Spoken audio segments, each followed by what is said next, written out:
Good afternoon, I'm Ed Pozzuoli, president of Tripp Scott, and today we're joined by Nicki Grossman. Nicki is the president of the Greater Fort Lauderdale Convention and Visitors Bureau. Nicki, welcome. Thank you, Ed. It's always nice to be where you are. Nicki, tell our audience, what exactly does the Convention and Visitors Bureau do? Well, it is my honor to lead a team of great professionals whose job it is to sell to people out of the area this destination. We sell the beach area, we sell the western portions of Broward County, we sell our relationship with the Seminole Indians, we sell our relationship with the retailers of the community, the marine industry of the community. And what we do is lure people to this place that we're lucky enough to call home. And so, how is that going? It's going extremely well. Last year, we broke an all-time record and had 14.2 million visitors, annual visitors to Greater Fort Lauderdale, Broward County, and in fact led the state for the past. So we beat Miami. We beat Miami. We beat Orlando. We beat Key West. We beat every place in Florida in our occupancy. More people chose to be in hotel rooms in this community than any place else in Florida. And if you look around, if you live here and you look around, you realize this is not a place just for the 1.7 million residents. It's a place that has to serve and actually entertain over 14 million people. And so we have a great number of restaurants and wonderful theater and great shopping and things we might not have if we were simply relocated to another place and not a tourism destination. You've been doing it for 20 years. Must have seen a lot of growth in Fort Lauderdale and Greater Fort Lauderdale, Broward County. Well, we've seen a lot of change. And what really happened to this community over the past 20 to 25 years is that we reinvented ourselves. The hoteliers decided college spring break was not the business they wanted to do any longer. This is back in 1985. Right. And chose to move forward and to become a destination that anticipates people's wants when they're traveling, gives them an experience instead of just a place to go.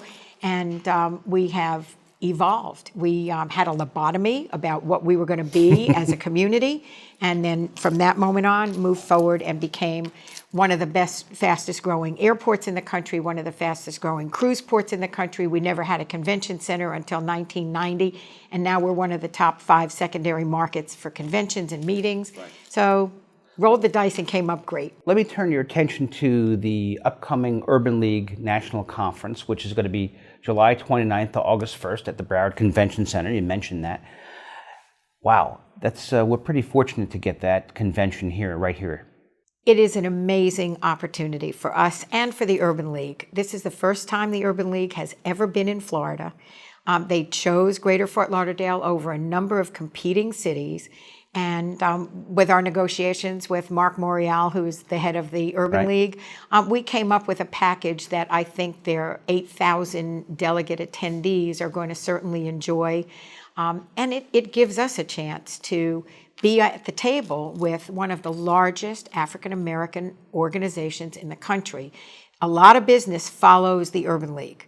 And we're hoping that we're going to be the beneficiary of some of that additional business. The meeting itself is going to generate about $10 million. $10 million of economic impact into the economy, correct. Wow. And but the image and the kind of heritage boost that we're going to get as a result of hosting this convention is going to be the real win for our community. It's the right message for us at the right time. It's the perfect message, and it creates the right time. There are a number of communities where if you're going to visit, you're told, well, don't go to this place and stay out of there and only be here in the daylight hours. That's not the case here.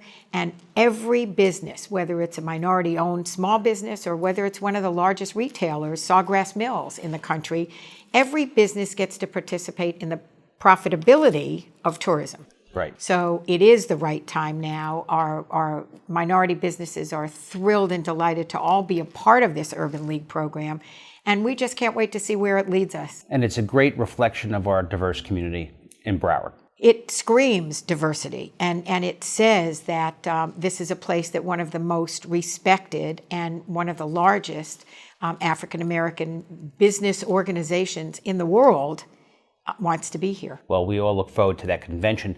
But before we leave, what does the future hold for, the Greater Fort Lauderdale Convention and Visitors Bureau?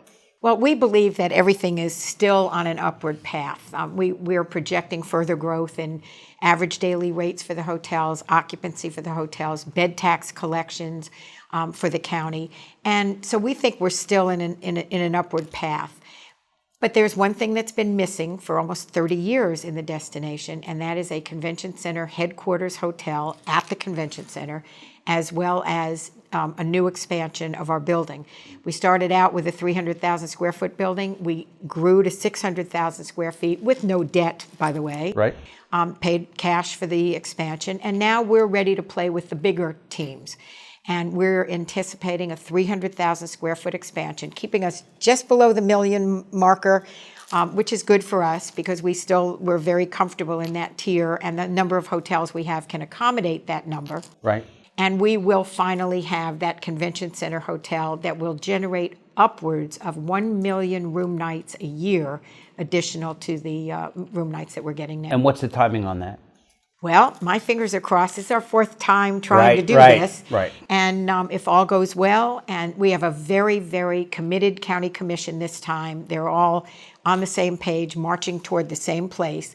We're hoping for a groundbreaking next year and an opening in 2019, although some of the advisors tell me not to be that ambitious, that it might be 2020, but I'm crossing my fingers and hoping for the end of 2019. Well, on that, I'd like to thank you on behalf of the community and all of us at Tripp Scott for your leadership, honestly, that really has resulted in tangible results in the business community and honestly for the community environment in general. So thank you for your 20 years as well as your previous service as a county commissioner. Well, my 10 years on the dark side led to this 20 years on the light side. It's been a great, wonderful, wonderful experience for me as well. The community is better for your leadership. Thank you. Thank you.